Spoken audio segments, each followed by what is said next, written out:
Toxic masculinity. It's a term that may send shivers down your spine. For some, the mere mention of the term will provoke feelings of dismissive contempt. For others, it represents something powerful and dangerous.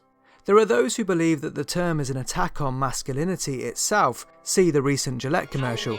Regarding sexual assault and sexual harassment. And those who believe that toxic masculinity at its worst literally causes climate change. It's a divisive topic. Wherever on the spectrum you find yourself, I'd like to explore the topic in a nuanced way, considering the meaning of the term in good faith, while not avoiding critique of it either. As I do, please bear with me, as this is by no means scientifically comprehensive and is, as the name of our channel suggests, more of a casual but thorough thought experiment. The problem with the discourse surrounding the topic of toxic masculinity, as I find is often the case, is not so much necessarily in the difference of opinion, but in the difference of definition. And before you can truly settle down to have a debate with anyone, both parties must surely agree on what they mean by certain words before there's any hope of reconciling differences. In its original form, the term toxic masculinity appears to have been coined during the mythopoetic men's movement. The idea was through various meditative and spiritual means to rescue the deep or warrior masculine from the toxic masculine. In other words, through self-improvement and deep psychological exploration to allow the true self in all its masculine glory to flourish and to filter out the negative characteristics that have been left unattended for too long. Many probably wouldn't disagree that this was a noble pursuit. Yet more recently, the term is often used to describe the behaviour of certain men that can cause harm to society or men themselves. An example would be when one man mocks another man for throwing like a girl. That would be seen as toxic masculinity by some. Problematic behaviour, which is as a result of problematic social conditioning. The problem is these two understandings of the term are in direct opposition to one another. The more modern interpretation of the term relies upon the principle that there are particular masculine traits that are harmful.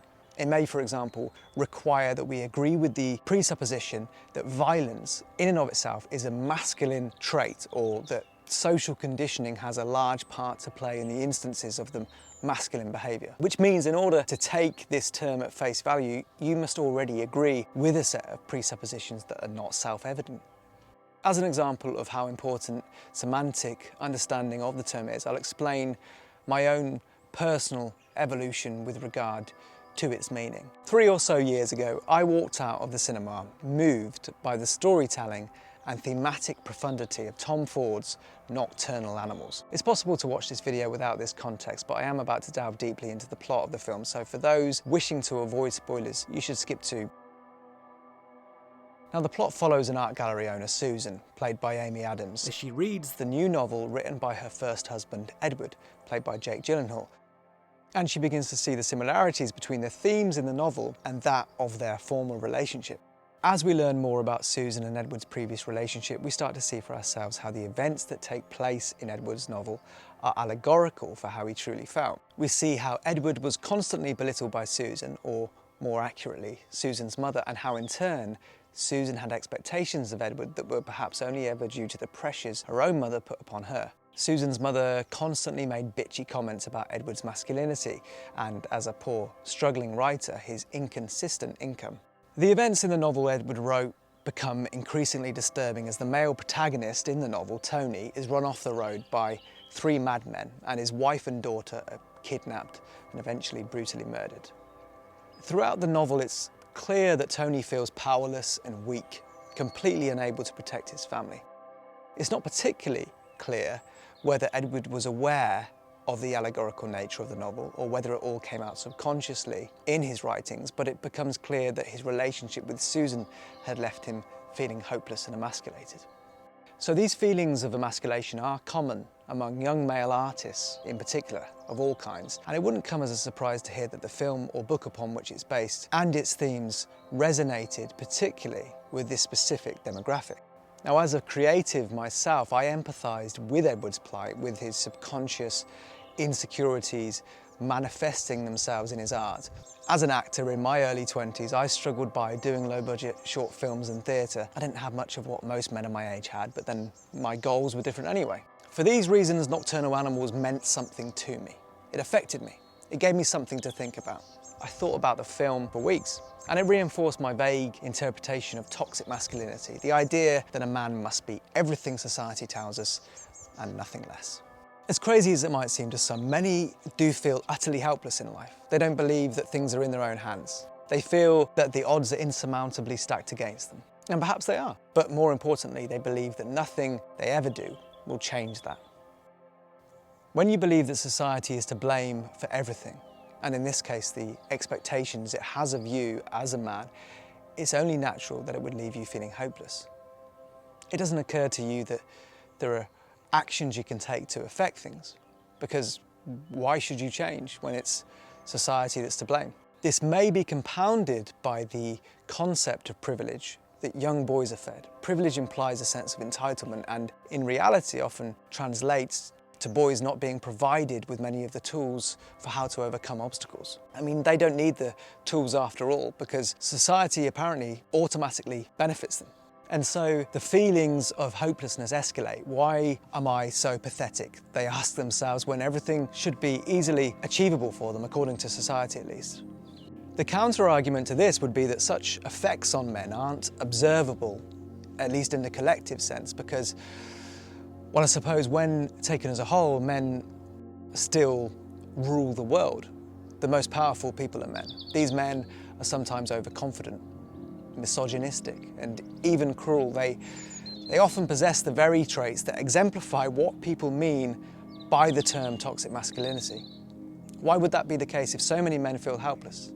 If so many men are negatively affected by the term, then why are so many men so powerful and so unapologetically the embodiment of what people mean by the term toxic masculinity? Because those men, the men who possess the supposed toxically masculine traits, they're not affected by criticism. Those men, in general, are low in neuroticism, rarely anxious, and are confident. In fact, those men often respond proactively to criticism with a kind of screw you, double down mentality. So whether that's due to social conditioning, the way they've been brought up, or is innate, is besides the point really. The point is that the very men the message is attempting to get through to become more unwavering in their perspective, while the actual men the message is in support of tend to dwell on the negativity, unsure how to improve further and become more and more withdrawn. The message is compounded further by the fact that evidence shows women often choose their partners in a way which contradicts this message about how men should behave. Women often choose powerful, self-confident partners, of course. And yet here we are, actively making neurotic men more neurotic and confident men more confident. So how do we combat this? By being truthful. I wish I'd learned way sooner how creativity and masculinity may have traditionally been antithetical, but that didn't mean they were mutually exclusive. Perhaps young boys should be taught how to embrace their masculinity, not to constantly fight it. Which brings us full circle back to definitions. The idea of more men embracing masculinity will strike fear into many, but that's because to them, masculinity is synonymous with aggression or violence or anger. Traits which are, it's true, more likely in men, but so are traits such as assertiveness, strength, and leadership. Again, I'm not making an argument for the degree to which social conditioning plays a part in that. And of course, none of that means these can't be traits which women possess too. It's perfectly okay to be a male with traditionally more feminine traits. Now, those men shouldn't feel ashamed to embrace that. And any man who shames another man for being feminine isn't big nor clever, they're just bullies, quite frankly. But there's also nothing wrong with feminine men trying to embrace some of the masculine traits. Ultimately, again, that's simply about definitions. You don't need to necessarily agree with some of the presuppositions associated with masculinity and femininity to understand what's meant by those words and how we should be looking at the positive aspects of them both. With that in mind, what do you mean when you say toxic masculinity? I suspect many simply just mean that someone isn't a nice person, so maybe just say that. Nobody likes a bully after all, and if a man is ashamed of his femininity, perhaps it's not toxic masculinity that's to blame, but it's that man's lack of confidence in his true self. Blaming society or something outside of one's control isn't helpful for anybody. Does society help? Probably not. But if we continue to call out bullying itself and encourage a culture of strength, bravery, confidence, empathy, kindness, and many other positive attributes associated with traditionally held concepts of both masculine and feminine, then society should continue to grow and improve, as opposed to carelessly throwing terms around that mean different things to different people anyway. I'm just not convinced that the term toxic masculinity is well-founded, or indeed if it's an effective means of achieving the desired goal.